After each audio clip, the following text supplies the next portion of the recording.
2014 is the 30th anniversary of the Transformers brand. And as such, via the Generations line, Hasbro has been releasing homages to characters across all eras of the franchise, from G1 to the movie. And among these many updates is the iconic Vehicon from Beast Machines, Tankor. Now, I feel it's important to note just before we begin that this Tankor is a pre-release sample from eBay. The original wave in which he is supposed to be released was delayed until some indeterminate time in the fall, so it may be quite some while before you see him on store shelves. So keeping that in mind, let's just get straight into the review.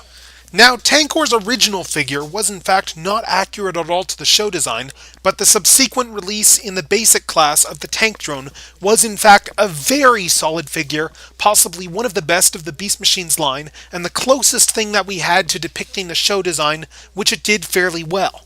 So the question remains, how does this new generation's toy stack up to it?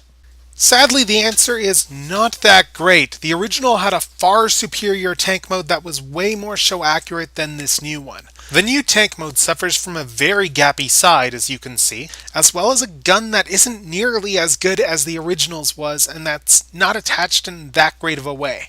The head also suffers as it is locked in position and does not sit above like on the original's head, instead sunken behind the chest plate. The new toy does still have a firing missile, however. You simply pull back in order to shoot it, as it is pressure-based rather than spring. Quite frankly, for a guy named Tankor, the tank mode is easily the weakest of his two modes by far. As far as transformations go, Tankor's is pretty straightforward. You begin simply by unpegging the legs from the waist piece and folding them out of the way. Once we do this, as you can see, it then becomes possible to just fold the entire waist assembly out of the way, allowing us to unfurl the arms. Once we've unfurled the arms, at that point we simply have to do an elbow bend in order to fully extend the arms. After this, we have to split the shoulders, and then we simply fold the chest back up and into place, locking it in at the shoulders and up top by the head. After this, all that remains is to transform the legs by rotating at the upper thigh and then unclipping the front of the tank from the tread and pushing it out of the way, filling out the back of the leg and allowing you to fold the feet into place. Folding the cannon back up onto Tankor's back is the final step in transforming him to robot mode. While tank mode really fails to nail Tankor's look, robot mode is the polar opposite, giving us a near identical reproduction of the animation model used for Tankor on Beast Machines, a feat which neither previous Tankor figure was quite able to pull off. Tankor's forearms are fully featured with both spinning saw blades and geared claws, and his cannon is attached via a rail on the back, allowing for the possibility of future groups to make new cannons for this guy. Posability on Tankor is quite good. He has full shoulder rotation, though not a ball joint, and his upper shoulder plate can also move. He has a swivel at his upper elbow, a 90-degree bend at the upper elbow, and a full 180 degrees bend at the lower elbow, giving him full double-jointed elbows. At the base of his lower elbow is a wrist swivel, giving him all the arm posability Tankor could ever need. Leg posability is equally generous, with him having universal joints, again not ball joints, at the hips, and though his knees only bend in reverse, that is exactly the amount of posability they had on the show.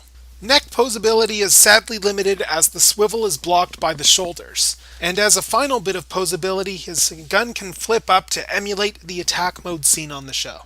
And quite honestly, as seen on the show is probably the best way to describe Tankor's robot mode.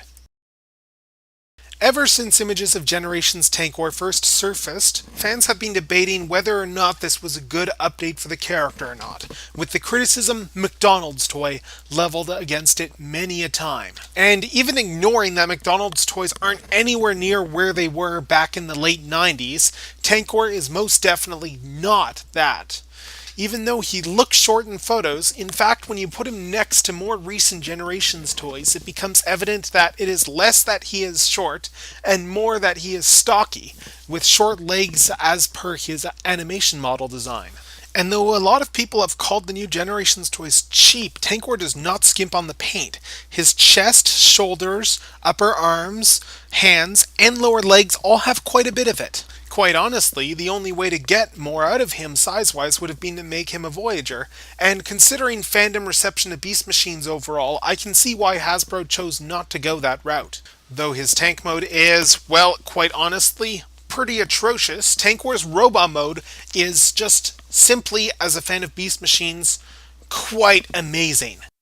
He fits in very well with one's old collection of Beast Machines toys, and looks fantastic whether he's fighting Megatron and Optimus or commanding a legion of tank drones. However, casting aside my nostalgia and my love for Tankor, quite honestly, I can't give this a super stellar review. And unless you have an attachment to Beast Machines or Tankor, I don't know if this is a figure that you're going to want or not. For me, this is pretty awesome, but for everyone else, I think I'm going to have to just say this is pretty cool. Thank you for watching, and this is General Tekno signing off.